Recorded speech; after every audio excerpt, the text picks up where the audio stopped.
with the best of greeting and say Assalamu alaikum wa rahmatullahi wa barakatuh. The topic is Islam, the Muslims, Palestine and Israel, a discourse. And we have here one of our in-house, sheikh. He doesn't need any introduction. He's our brother, he's our mentor, he's our Imam.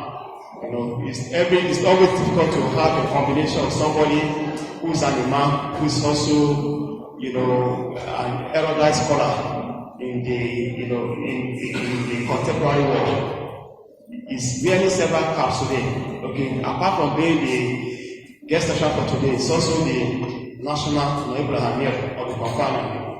So it's my pleasure to formally welcome our dear Imam, Nojeem, Jimoh, for today's session, and then we pray that Allah will be Walaikum assalam wa rahmatullahi wa barakatuh. Inna alhamdulillahi nahmaduhu wa nasta'inuhu wa nastaghfiruh wa na'udhu billahi min shururi anfusina wa min sayyiati a'malina.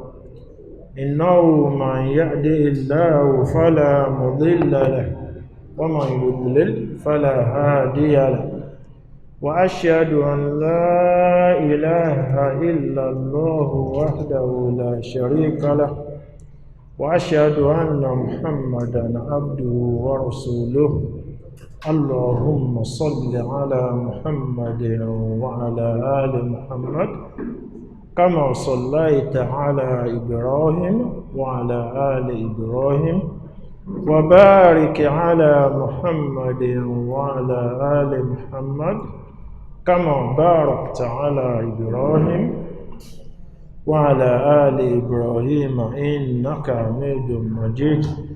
All praise is due to Allah subhanahu wa ta'ala. All praise is due to Allah Jalla Jalaluhu. All praise is due to Allah, Ar-Rahman, Ar-Rahim.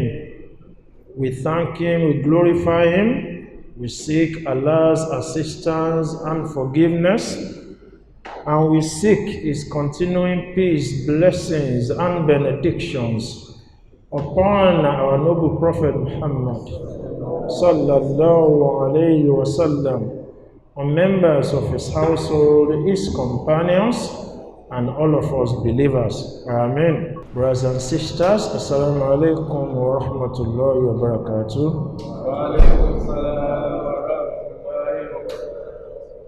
I thank our Amir, Haji Abdul Kabir Laibarua, for that introduction, and I thank the entirety of the leadership of the companion for organizing today's topic, because as he said, this is an issue which concerns all of us Muslims wherever we may be, but it is equally an issue that far too many of us do not understand.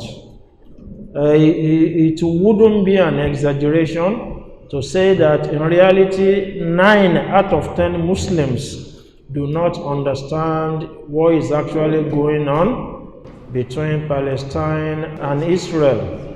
And it's not just the Muslims, even amongst our scholars, very many do not understand what is going on there. And as such, it becomes incumbent upon the likes of me that people call now and again, and people ask questions to explain to people what we know to be going on in that part of the world. May Allah make the task easy. Amen. The world has witnessed a huge tension in the past, coming up to 2 months. Now, I think in 4 days' time, it will be exactly 2 months since the current imbroglio started. And it has shaken the world so much. It is as though a third world war is about to start. Wherever you are, in any corner of the world, you must know that there is something going on between Palestine and Israel. 4 things we want to address today. Number 1 is what is actually going on in that place, and how does it concern us as Muslims. Number 2, which is probably what would interest the audience the most, is who actually owns the land between the two, even though they both claim to own the land. And of the things that the Muslims do not understand, that is right at the top of it. Who between them actually owns the land? Number 3 is, where are the Muslims? And number 4 is, what should be your role and my role in this issue? So, inshallah, we will address all 4. Again, the war, which had a bit of truce in the past 1 week, has resumed again. It wasn't anything new or unusual that Hamas or Palestine attacked Israel. What was unusual about this last one, the event of October 7, was the scale of it. And not just the scale of the attack from Palestine, but that they were able to successfully carry out an attack on that kind of scale, right? So you would ask, how was that possible? Because Israel is supposed to be this country which has a far superior military intelligence than most other countries. So how was this same Israel able to be penetrated by what should ordinarily be a ragtag group of armies and people who live in the Stone Age? That is, the people of Palestine, people who are supposed to fight with stones. How are they able to penetrate Israel on that kind of scale? It's a big question which Israel is still trying to unravel, but it was a big slap in the face for the state of Israel that Palestine was able to do that to them. So the first of the 4 questions is what is the relevance to us as Muslims? Why is this issue our issue as Muslims? Why is the cause our cause? Why is the struggle our struggle as Muslims? This is how. All of us know that there are 5 pillars of Islam, the first of which is the Shahada, i.e., to give testimony that none deserves to be worshipped but Allah, and that Muhammad sallallahu alayhi wasallam was Allah's messenger. But that is not where I'm going. Where I'm going is the second pillar of Islam. And what is the second pillar of Islam? I'm asking. Salat. To pray 5 times daily, as hopefully we all do. I'm sure all of us here must have heard the story of Al-Isra wal-Mi'raj, i.e., the night journey which the Messenger of Allah made, sallallahu alayhi wasallam, which started in Mecca, right? It was upon his return from this journey that he was given salat, and I'm sure all of us have heard about how originally he was given 50 salawat, but then he went back to beg for reduction until it got reduced to 5, and then that 5 became obligatory upon us. Right? So, Ikhwat al-Iman, the Prophet was led through this journey, which started from Masjidul Haram in Makkah to where, for those who have heard the story of Isra wal Miraj, he went through Masjidul Aqsa, Baytul Maqdis, which is in present day Jerusalem. It was from there that he ascended to meet Allah subhanahu wa ta'ala. That masjid, Baytul Maqdis, is located in the present day Jerusalem. It was there before him, of course not called a masjid at that time, because many of the prophets who came before him passed through this same sanctuary, right? And then it was from there that he was raised to the presence of his Lord. So this masjid is central and it is pivotal to the most physical demonstration of being a Muslim. And what is the most physical demonstration of being a Muslim? The salat that we do. So the masjid is central to salat for us. So here is the question, right? Can the Muslims then afford to lose a place of such historical and spiritual significance to us? No, the Muslims cannot afford to lose that place. Allah says in his book, Surah Al-Isra, chapter 17, verse 1, بعد أعوذ بالله من الشيطان الرجيم سبحان الذي أسرى بعبده ليلا من المسجد الحرام إلى المسجد الأقصى الذي باركنا حوله لنريه من آياتنا إنه هو السميع العليم.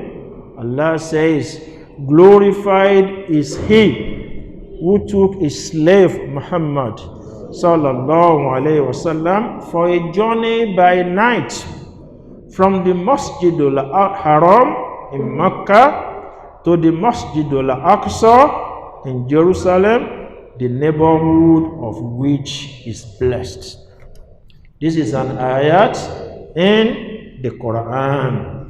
لِنُرِيَهُ مِنْ آيَاتِنَا, so that we may show him Muhammad sallallahu alayhi wasallam from amongst our ayats. Verily, Allah is all hearing and is all seeing. So the Masjid al-Aqsa is of permanent and perpetual interest to us as Muslims.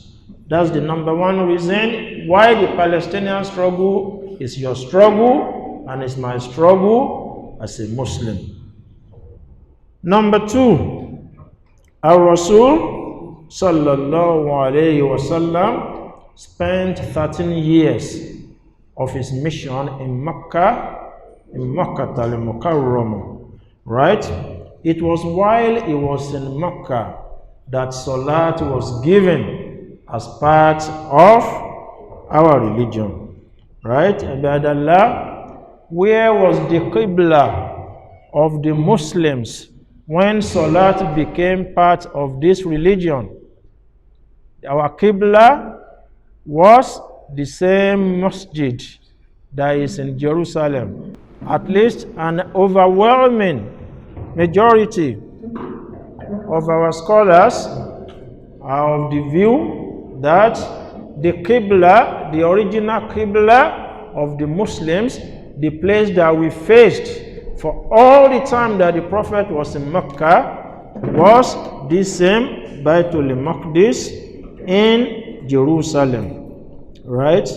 So the Muslims prayed in the direction of this masjid. And then upon the Prophet's migration, sallallahu alayhi wasallam, right, he arrived in Medina and he continued, and the Muslims continued to observe the salawat again for between 16 and 17 months. While the Prophet was in Medina, the Qibla of the Muslims was still the same Baytul Maqdis in Jerusalem. All of the Muslims who prayed with the Prophet in Mecca and all of the Muslims who prayed with him for 16 to 17 months in Medina, they prayed facing the Kaaba. Right? It was while he was in Medina that revelation came that the Muslims should start to face Masjid al-Haram in Mecca. So that place, which was our Qibla, from the day that Salat became an integral part of our deen, must forever be of interest to us as Muslims. But Allah, scholars have told us, and they are agreed on the position that on the day of Qiyamah, it is on and around the land of Baytul Maqdis in Jerusalem that the entirety of mankind will be gathered. When we will stand to account for our deeds in front of Allah, and it is only those who are going to Jannah that are going to see Allah. May Allah count all of us there amongst them. And that is going to be the ultimate reward before Jannah itself. Those who are going to hellfire, they are not going to see Allah subhanahu wa ta'ala. So it is on that land and around that land in Baytul Maqdis that judgment is going to be given. So again, it becomes a place of historical and spiritual interest to us. And that's the second reason. Number 3 reason, I'm sure all of us would have heard that hadith in which the Messenger of Allah sallallahu alayhi wasallam, in which he said, no Muslim should pack his bag to go on visitation to any mosque except 3 masajid. And then he said Masjid al-Haram in Mecca, then Masjid al-Aqsa in Palestine, and then he said, and my masjid here, i.e. Masjid al-Nabawi in Medina. So in that order, the Prophet mentioned 3 masajid, and that one in Jerusalem is part of the masjid. It was actually mentioned as number 2 in that popular hadith. So brothers and sisters, Prophet Musa alayhi salatu wassalam, Isa alayhi salatu wassalam, Ibrahim, Yaqub, Nuh, Sulaiman alayhi salatu wassalam, all of them, they passed through this land and they passed through this particular masjid. Indeed, scholars have told us that all prophets of Allah, they all passed through the land and that masjid in Jerusalem, that sanctuary which is today known as Al-Masjid al-Aqsa. While the Messenger of Allah sallallahu alayhi wasallam did not pass through that particular masjid, it was, as we already said, from there that salat was given to us, and it was with respect to him that Allah sent down that revelation. Subhanalladhi asra bi'abdihi laylan min al-masjid al-haram in al-masjid al-aqsa. So every time Allah would talk about this land, i.e. in Jerusalem, Allah would describe it as a place that is blessed. Allah talks about Prophet Lut alayhi salatu wassalam in the Quran, and he says, وَلُوتًا إِلَى الْأَرْضِ بَارَكْنَا فِيهَا, i.e. and Lut that we sent to a land around which is our blessing. Allah talks about that land as a place that is blessed again and again and again. And we Muslims, we are the only ones who believe in all these prophets.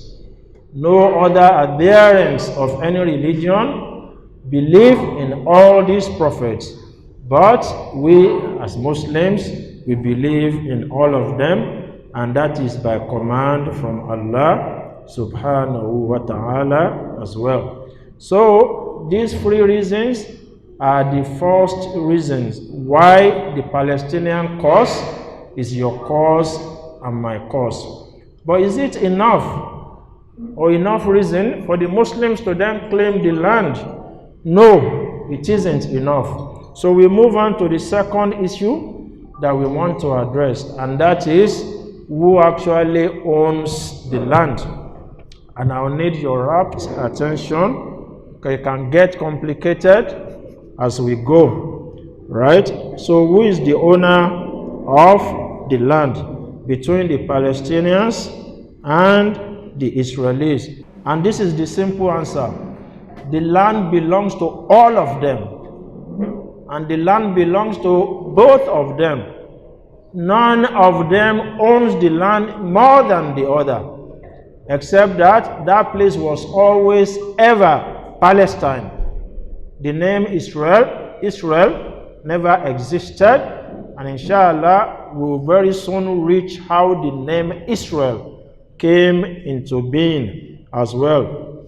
But the land belongs to all of them, but today it is a Muslim land, and that requires an explanation as well as to why it is a Muslim land.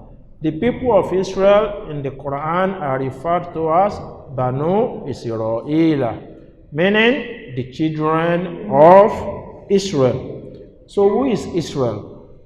Right? The Jewish prophet called Israel was the Christian prophet called Jacob, and was the Muslim prophet called Yaqub. So when people make reference to Israel, they are talking about Jacob and Yaqub. When they make reference to Yaqub, they are talking about Israel and Jacob. When they make reference to Jacob, they are talking about Israel and Yaqub. Those three names belong to the same person. What we are trying to explain now is how the land today is a Muslim land, right? And I need your attention.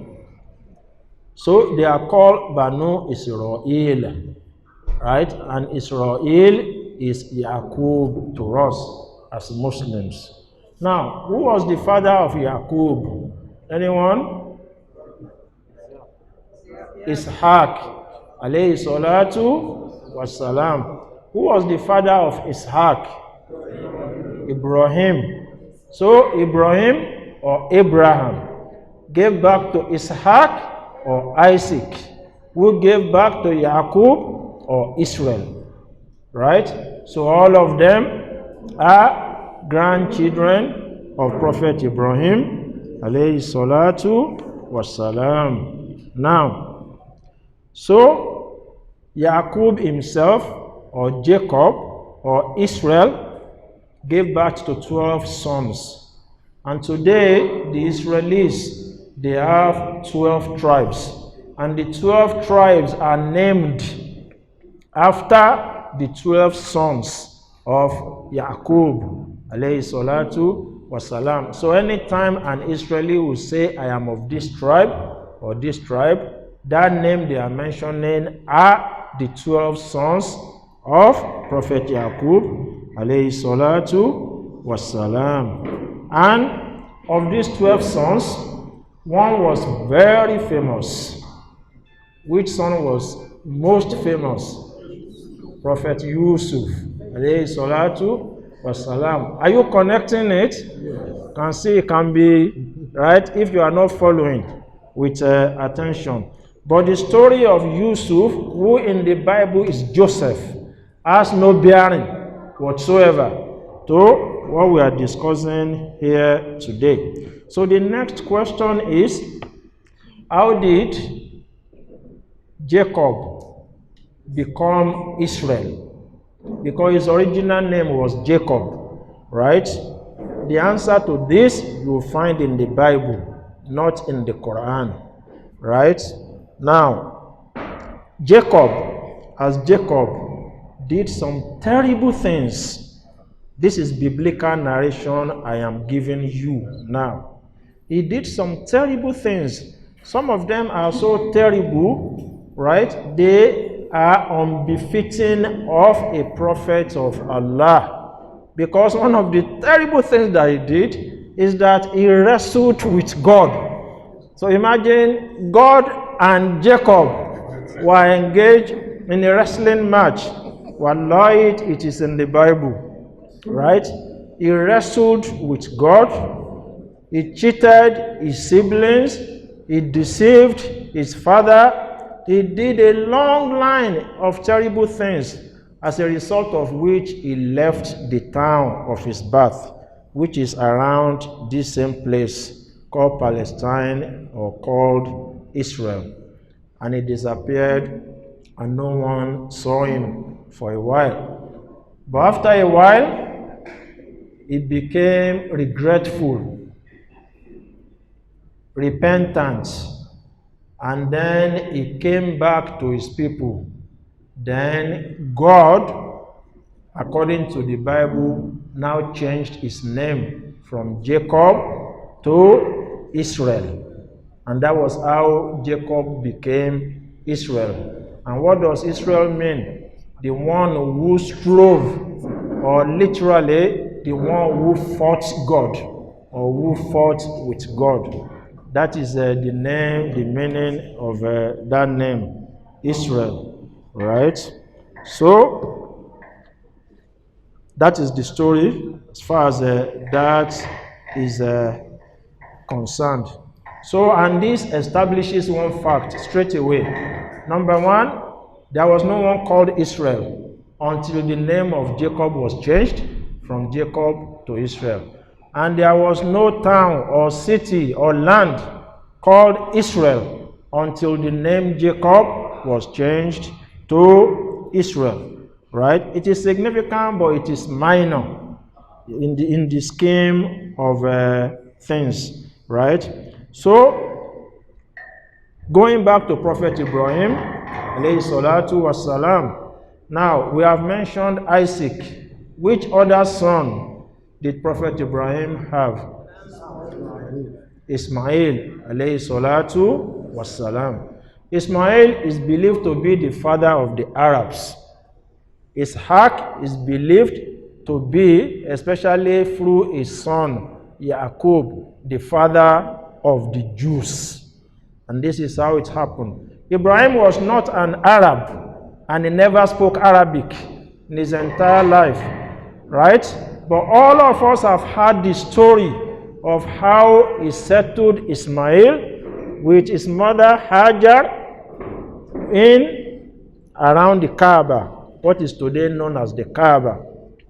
But at the same time, he settled Ishaq and his mother on the land which is today known as Palestine or Israel, and on all those. So, in the manner in which Ismail grew up to be the father of the Arabs, did Yaqub grow up to be the father of the Jews. Bearing in mind, know the Jews, the Torah, Taurat, Musa, the Torah is their own book. That is the book that Judaism is founded around, right?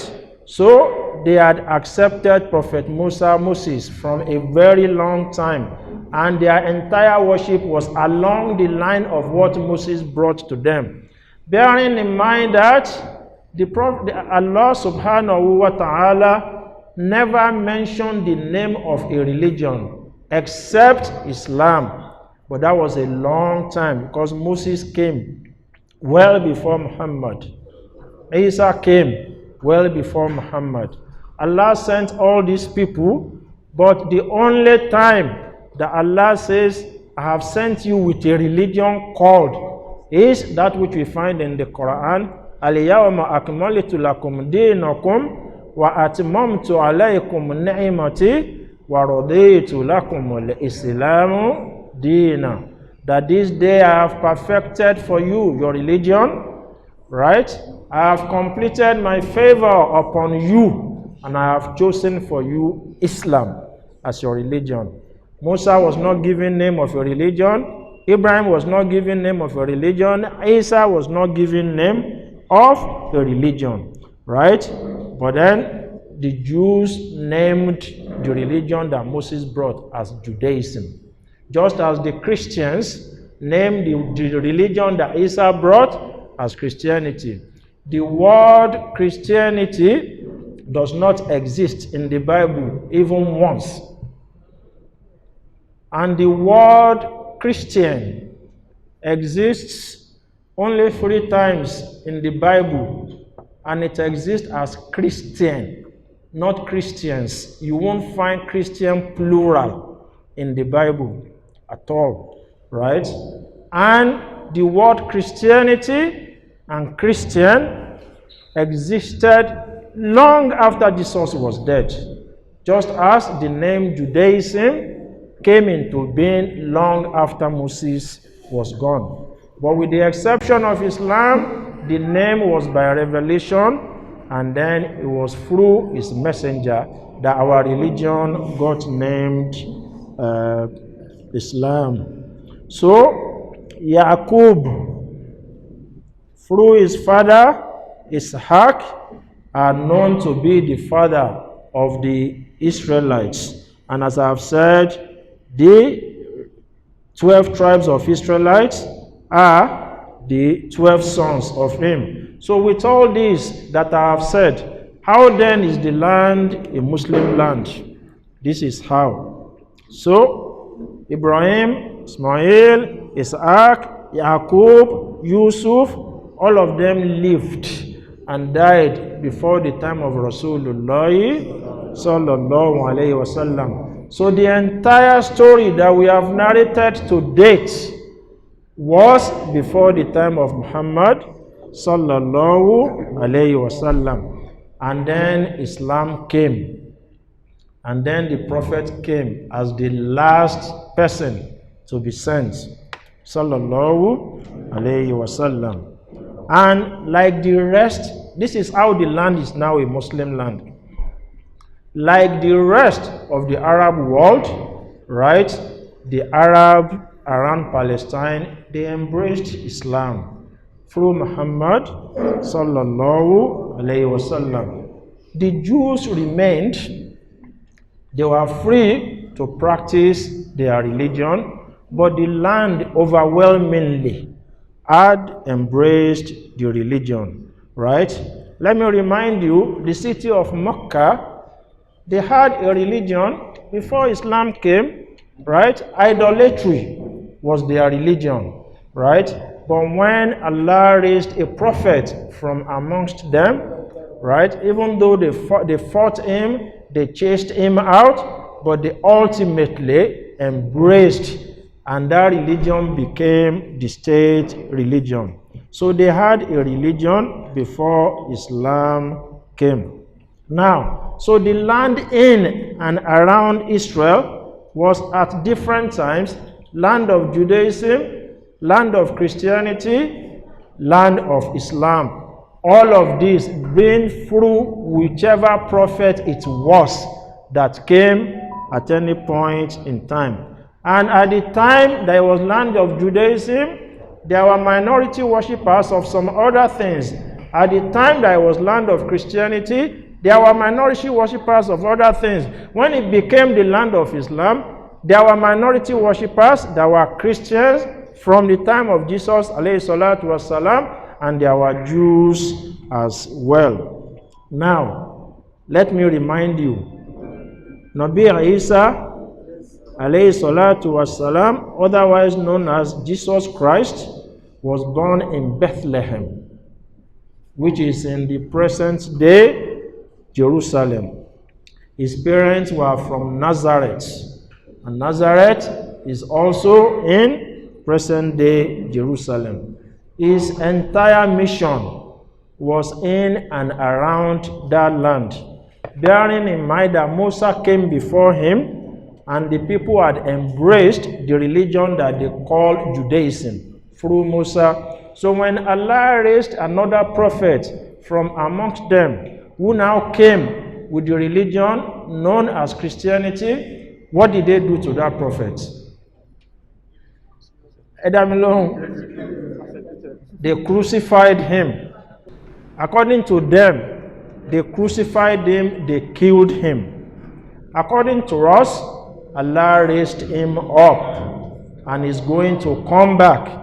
So it will be clear to all that he was neither killed nor crucified, right? And it was an ayat of the Quran. That they did that to Nabi Isa, Jesus Christ, right, tells you all you need to know about the nature of the people of Israel. Anyone who brought anything that was new, they will kill. It was the same people who killed Prophet Zachariah, alayhi salatu wasalam, who was sent to them. And both the Bible and the Quran confirm this.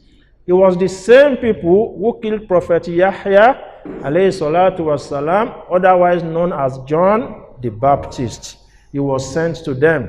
Again, for bringing something new, different from Judaism. Right? So they killed Zachariah, they killed John the Baptist, they killed Nabi Isa, alayhi salatu wasalam. And then Allah raised the last of the prophets. Right? Just as that land was a land of Christianity, land of Israel would have been the biggest Christian land in the world today if they hadn't crucified Jesus as they did, alayhi salatu wasalam. But in their nature, anything that is new that any prophet brings, then they will kill that prophet. Right? Now, so the nation of Israel was created in, I'm coming back to Islam in a minute. The nation of Israel was created in 1948. Right? Who created it? United Nations. Right? It was, it is, it shall remain the only time in the history of the United Nations in which it created a country. It never created a country before it. It has not created a country since. And it is clear the United Nations is not going to create any new country. That much is clear to us. Right?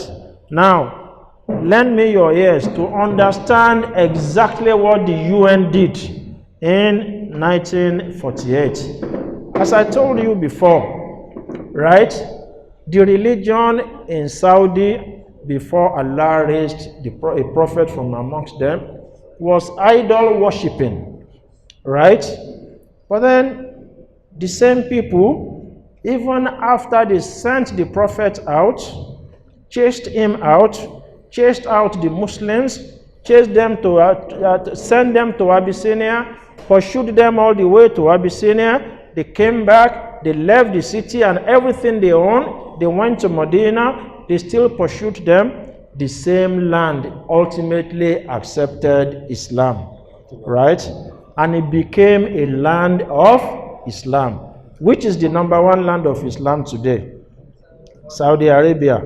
Now, to understand what the United Nations did in 1948, right, it will be for the United Nations to say, yes, the people of Saudi have accepted Islam, but there were people who were idol worshippers before Islam came. So we are going to, from within this city of Mecca, we are going to create a new city, a new country for them. Then this will be the land of idolatry, and then the rest of you can be Muslims. This was exactly what the United Nations did in 1948. How imaginable is that? That is exactly what the UN did. When Islam came to northern Nigeria, right, it wasn't every northerner who accepted Islam. Until this day that I'm speaking with you, there are non-Muslims in northern Nigeria, right? The similitude of what the United Nations did would be to go to northern Nigeria and say that, yes, you have accepted Islam. This land has become a land of Islam. But as for the rest of you who have not accepted Islam, we are breaking this north into two. We are creating a new country for you. That is exactly what the United Nations did. No one chased these people out, but when Islam came, Islam conquered the land. It was obvious that they were now a minority, right? And because it's not in their nature to accept anything different from theirs on their own, the time from which they started to leave the place was when they killed Nabi and Isa, according to them. When they killed him, it was a particular tribe amongst them that killed him, right? And out of fear that people were going to exact revenge on them, right? Bearing in mind, Jesus was from that land. He wasn't a stranger. His parents were from Nazareth, right? They started to leave. They started to leave. They started to leave. And then when Islam came and Islam conquered the land, many more of them left.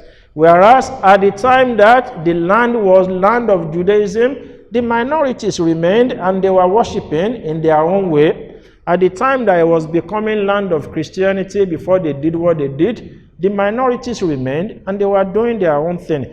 But they refused to accept to be minority. So it would be to carve the north into two and create a new Muslim. Or when Christianity came to the south, right, you find places like the south, southeast, where people overwhelmingly embraced Christianity. But then you find the southwest, where people, some Christianity, some Islam. It would be for the United Nations to come to southern Nigeria and say that, okay, Christianity has dominated here, but some from amongst you in the south, and southeast who have not accepted Christianity, we are cutting this country into two and we are creating a new country. That was exactly what the United Nations did in 1948, and that is why that land has never known peace and is not likely ever to know peace. And as I am talking to you this morning, there are Muslims in that country called Israel who are practicing Muslims and who do not have any other country or town or city on the surface of the earth. What I was trying to explain is how there are Muslims who are citizens of Israel. When you remember the whole country was Palestine. For a long time, it was under the British protectorate, this place called Palestine. It was only ever known as Palestine or Philistine in Arabic, right? When Britain handed it over to the landowners that look after yourselves, it was handed over as Palestine. The only name that exists in all the documents signed was Palestine, right? So, this was Palestine, a land of Islam, but with Christians free to live and practice, with Jews free to live and practice. But then when the United Nations came and they were dividing that land, right? Now, I don't know the names of, let me use Lagos, which is familiar with me, right? You know, let us assume that Ikeja, Agege, Mushin, Ikeja, Agege was, or Lagos mainland was where they carved out and they say this is Israel from today. But there were Muslim indigenes of those areas whose entire existence was in that place, who did not know any other place. So even though the place was now carved out and is now Israel, but they remained because that's the only place they know. That is where they were born. And that is why till today there are Muslims who are indigens, who are citizens of Israel, and they practice their Islam in Israel. There are Christians from the time of Nabi Isa, alayhi salatu wasalam, who are citizens, who are indigens of Israel, right? And they remain as Christians and they practice their Christianity there, right? So they are minority worshippers, but they remain in that place, right? You know, when the Christians go to Israel for pilgrimage, for tourism, I heard this from Sheikh Imran Eleha, right?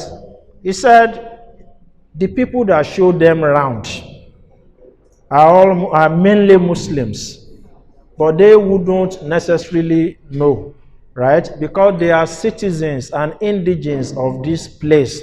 They were born there, they've grown up, so they know all the historical sites, be it Christianity or whatever. So when they go on this pilgrimage or tourism, that all the people that are explaining things to them, they are Muslim indigens and citizens of Israel, right? And the reason the job is attractive to the Muslims is it's a low-paid job, right? The Israelis, it's like those of you who are familiar with Dubai, you will never see a citizen of Dubai doing a low-paid job. It's not possible. Same in Saudi Arabia. Anybody you see doing low-paid job is a foreigner, somebody who has come from somewhere, right? So he said that all the people who showed them around, all the historical sites, including where Jesus was born, and who will explain everything to them, said they are Muslims, but the Christians do not know that these people are Muslims, right? And as for the Christian support, right, for Israel, because the Christians, generally speaking, they support Israel, right? And it is even possible there are Christians amongst us as we are seated. But these are historical facts which nobody can deny, right? The Jews did not believe that Mary gave birth to Jesus in an immaculate way, i.e., that no man touched her. Do not believe that that happened, right? And if you remove that from Christianity, it's all over. There's nothing more, right? The Jews believe Nabi Isa, alayhi salatu wasalam, to be a bastard. The Jews believe him to be the son of Joseph the carpenter, right? They believe him to be the son of, to be an illegitimate son of, whereas in the Quran, very explicitly, the Quran says it clearly that no man touched her. We sent our prophet Jibril, right, to breathe into her and then announced to her that you are going to have this child and all. And the Quran even admonishes her through Jibril to leave the town, because people were going to wonder, how did she get pregnant? Somebody who was not married. The Jews do not believe in all this, right? The Jews will not step into a church, even if it meant having their lives saved inside that church, right? But they would enter into a mosque because they regard Christianity as idolatry worship, but they see Islam as being upon Tawhid, which they believe that they are as well. So this raises a question. Why then are the Christians so keen to support Israel, who regards your Lord, the one through whom you cannot gain the Father, who regard him as an illegitimate child, who regard his mother as a prostitute, and who regard your religion as idolatry worship? No Christian can provide an answer to this. By Allah, today, America, Britain, they are the mainstay, the power behind Israel, right? But the Israelis in America, they do not believe in Christianity. And Christianity is the official religion of America. So why haven't they created a nation of Judaism for them in America? Why haven't they done that? And by the way, when they were to create that nation called Israel, Israel was not the first choice where they are now. They considered many nations. Ethiopia was one of them. Uganda was one of them. That should it be here? Should it be here? And then they settled for Palestine as being their original home. That is how the nation of Palestine came to be. So the injustice of splitting a nation into two is the sole cause of this crisis which we are witnessing. And while that injustice remains, there will never be peace of that land. People, 4 things I said we want to address. That is this end of number 2. The number 1, for those who came late, why is it of interest to us as Muslims? The number 2, which you met us on, was who actually owns the land between the Muslim and Christians. So it was during the time of Umar, radiallahu anh, that land was won definitively for the Muslims. The people embraced Islam as they did with the Messenger of Allah. The sanctuary became Masjid al-Aqsa, and then Islam became the majority religion in that place. We move to the third of 4 issues, and that is, where are the Muslims? Because how is it that a tiny nation, Alimashaw local government, is bigger than the whole of Israel? That one local government is bigger than Israel. So why is it that one nation is able to hold the entire Muslim world and the entire Arab land to ransom, and all we are reduced to is to beg for the border to be open so we can take aids to the people of Gaza? That is the best that the Muslim is able to do. How? Of course, it was American power that made this to be possible, but in that is a major lesson for us as Muslims, because anyone who is going to talk and be listened to in the modern age has to have military power, right? See, North Korea is a tiny place, but their own number 1 project forever is their military development. And that is why that tiny place called North Korea can say to America, go to pieces or wherever. And America respects them because they have developed themselves militarily, right? With the money that Saudi Arabia has, Saudi should be one of the most militarily sophisticated nations on earth today, because they have the money, and it is money that is used to buy this thing. But then, when Saudi felt threatened by Iran, what did they do? They call America, come and protect us. And America is there till the end of time. And America makes sure that they do not develop militarily, right? So that America remains there. Why does, look at Iran, right? America would have wiped Iran off if America could do it. Because Iran is the most hated Muslim land on the surface of the earth to America, right? But Iran has armed itself to the teeth now.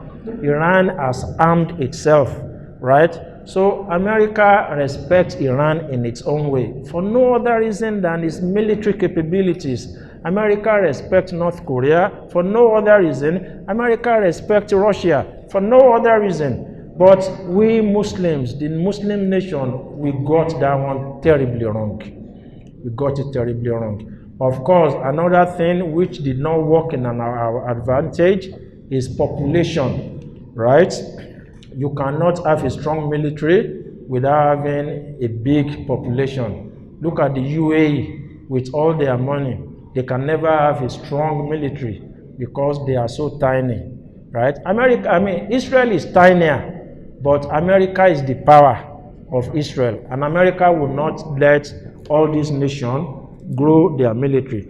So the third question is, where are the Muslim nations, right? Now, why is this important? Because in the view of some of our scholars, right, the Palestinian issue will never be won until it becomes an Islamic cause, or it becomes a Muslim cause, right? Especially our Salafi scholars, and I don't use Salafi negatively here at all. I don't regard Salafi as a negative term, right? But the best way I can describe those I am referring to is by bringing in that word, right? Because a section of them believe that the Palestinians are fighting it as a tribal war between the Arabs and Israel, and Islam forbids a war based on tribe, right? So they are of the view that it should become an Islamic war rather than tribal war. Okay, I agree with that, but then where are the Muslims, right? Okay, now, as I speak with you today, right, Egypt, remember the war of the 1960s. It was primarily between Israel and Egypt, right? Now, as I speak with you, since 1979, Egypt has signed a pact with Israel recognizing the right of Israel to exist as a nation and saying to Israel, we will not fight you and you will not fight us. That's a Muslim land, right? Jordan, that was 1979. Jordan followed in 1994. Again, officially recognizing the state of Israel and agreeing with Israel, you won't fight us and we won't fight you, right? Having not recognized it originally since 1948, right? More lately, just 3 years ago, in 2020, the UAE officially recognized Israel as a country with a right to exist, having not recognized it since 1948. And again, the UAE says, we won't fight you, you won't fight us. And 1 month after the UAE, Bahrain followed. Bahrain wouldn't fight Israel, Israel wouldn't fight Bahrain. And in December of the same 2020, Morocco announced that it was establishing full diplomatic ties with Israel, having not recognized Israel since 1948. And then Sudan followed. Sudan announced that it was going to recognize Israel, and then the people rebelled, the people of Sudan. And when the government saw how the people reacted, then the government just kept quiet. So officially, Sudan has not recognized Israel. And then the icing on the cake, Saudi Arabia. President Biden was bent, and that was his #1 foreign mission, to get Saudi Arabia to officially recognize the state of Israel and to sign a pact that we will not fight you and you will not fight us. And the talks had reached advanced stages, right? And President Biden was determined to make this happen before the next American election in 2024, because it is a major Israeli issue, it's a major election issue for America, right? But then, وَيَمْكُرُونَ وَيَمْكُرُ اللَّهُ وَاللَّهُ خَيْرُ الْمَاكِرِينَ. So, America was plotting, Israel was plotting, Saudi was plotting. They were getting closer and closer to signing this pact, and then this happened.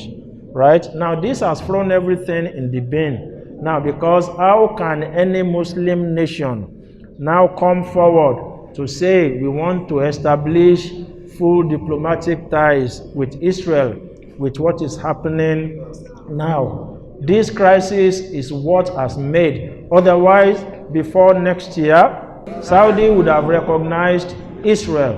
So, Palestine gets isolated and isolated and isolated and isolated and more isolated by the Muslims. So who are the Muslims? When they say this thing must be fought as an Islamic war, all the Muslim nations are recognizing Israel. Where then are those Muslims? Now, who are going to fight it as an Islamic war? Now, by the law, am I necessarily blaming these nations? Not so. Because international relations has its own dynamism, right?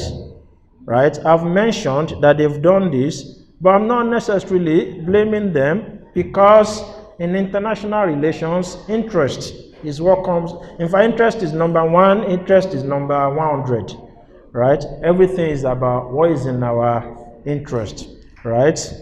As I said, when Saudi felt threatened, Iran nearly took over the Haram in 1 year gone past, like this, 1978.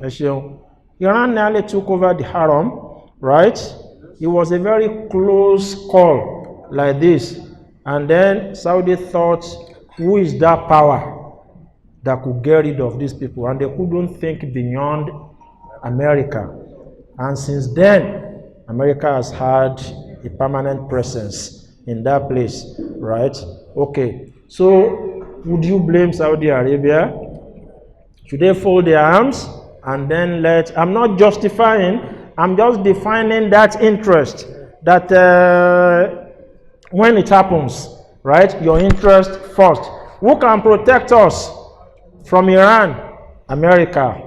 Oh yeah, America come. That is where. And then the Muslim nations are always fighting themselves too. Just as recently as last year or the year before, Saudi was bombing Yemen, and because Yemen is Shia, supported by Iran, which is Shia, right? And Saudi will never be, right? It's interesting, isn't it? Saudi will never be an ally of a Muslim nation which is Shia, but they will be in agreement with Israel. How do you explain that? Right? But that is what happens in international relations. So everybody has interest to protect. Unfortunately, Iran, the Muslim nation that Israel worries about the most, is so far from Israel. If you look at the map, you will see Iraq and you see other nations. Meaning that if Iran were to fight Israel, Iran will have to fight over Iraq. Iraq would never, till the end of time, allow Iran to fly over it. Meanwhile, their Muslim brothers and sisters are being killed on a daily basis. This is what happens. But then it is also a confirmation of the words of Allah, that Allah says, وَلَا تَنَوْزَعُوا فَتَفْشَلُوا وَتَذْهَبَ رِيحُكُمْ. Say, do not dispute amongst yourselves, Muslims. When you do, you lose your strength, and then the courage that you need to fight common enemies will desert you. And then when Allah says we should not go to kuffar for help, but try to find it amongst ourselves, the day we went to the kuffar was the day we lost everything. Finally, brothers and sisters, what is your role and what is my role? Part of our roles is that which we have done today, right? To educate ourselves. Because as I said at the beginning, 9 in 10 of Muslims as a minimum do not understand what is going on in that place. We just know there is a fight and they are killing our people, but we really do not understand what is going on in that place. Part of our roles is to educate the people. Part of our roles is to support Palestine. And you would have noticed how Israel keeps making reference to Hamas, Hamas, Hamas, Hamas. That is strategic. It is not Hamas they are killing, it is the people of Palestine that they are killing. Your brothers and sisters, Muslims in Palestine, those are the people that they are killing. But they have avoided using that word Palestine even once because they want to be able to justify that the people we are killing are the soldiers of Hamas. Hamas being a terrorist group, as they have defined it. But all of us that are seated, most of us that are seated, we would remember the days when the African National Congress in South Africa was officially a terrorist group. The same ANC exists till today. Is ANC a terrorist group? It was a freedom-fighting association of South Africans who wanted their land back from the white man, right? We were in the UK when the IRA was officially a terrorist group, and the leader of the IRA then, Jerry Adams, his voice was not to be broadcast on British radio or television. That was the law. If he spoke anywhere, somebody else must speak that something on the radio or television. The radio must never cover his voice. We met that in England, right? The same Jerry Adams ended up as a member of parliament in England. Nelson Mandela was the chief terrorist of the ANC. When Mandela came out of prison, was there any country in the world in which he wasn't celebrated? So anytime they mention Hamas as a terrorist organization, think ANC in South Africa. Hamas is a terrorist organization only to the extent that the ANC in South Africa was a terrorist organization. So they keep saying Israeli-Hamas war. No, it is Israeli-Palestinian war. The people, if it is only the people, Hamas is only based in Gaza, right? But then, is that the only place they are killing people? They are killing people all over the place. West Bank, right? And who created Hamas? Israel created Hamas. For those of you my age here, right? The original enemy was the Palestinian Liberation Organization, PLO. Who was the leader? God bless you. Yasser Arafat. So at the time they were facing Yasser Arafat, they were clandestinely raising a rival military group from within the same Palestine. They were channeling money. That was what became Hamas of today. Just like America created, is it Al-Qaeda or whatever, Taliban, in those places, Israel created Hamas that is fighting them today. So your role and my role is to educate ourselves, those who may not know, to support the Palestine with whatever we may do, and to support them with dua as well, that Allah should grant victory to all the oppressed people in the world. وصلى الله على نبينا محمد وعلى آله وأصحابه الأخيار وسلم تسليما كثيرا والسلام عليكم ورحمة الله وبركاته. وعليكم السلام ورحمة الله وبركاته.